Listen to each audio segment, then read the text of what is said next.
स्वागत है आप लोगों का एक और मिनी व्लॉग में। तो गाइस हम आ गए आज खेत पर। देख सकते हैं आप गाइस ये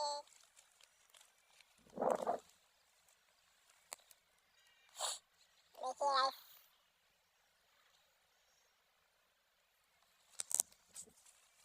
और आज एक देसी जुगाड़ के बारे में बताएंगे आपको।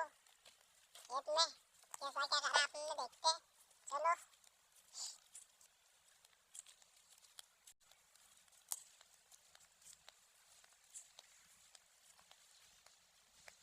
चलो कल चलते हैं हम।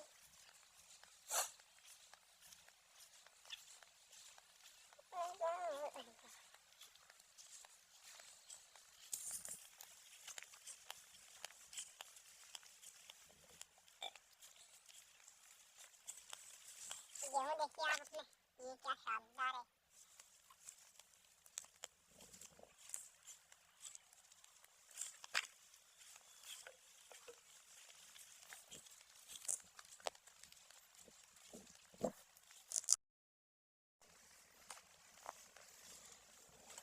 तो देखिए गाइस ये देसी जुगाड़ है। ये जो डिब्बा है ये घूम रहा है अभी। और जो यहाँ पर इसके अंदर अपन एक बैटरी लगा देते रात को, तो घूमते घूमते पूरे खेत में उजाला करती है। पूरे खेत में घूम घूम के उजाला करती है गाइस। अभी एक दूसरे वाले खेत में भी लगाएंगे अपन ऐसा ही जुगाड़ एक और। देखो क्या शानदार है।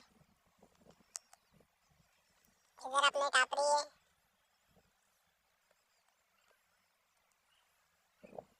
व्यू देखिए गाइस कितना शानदार है।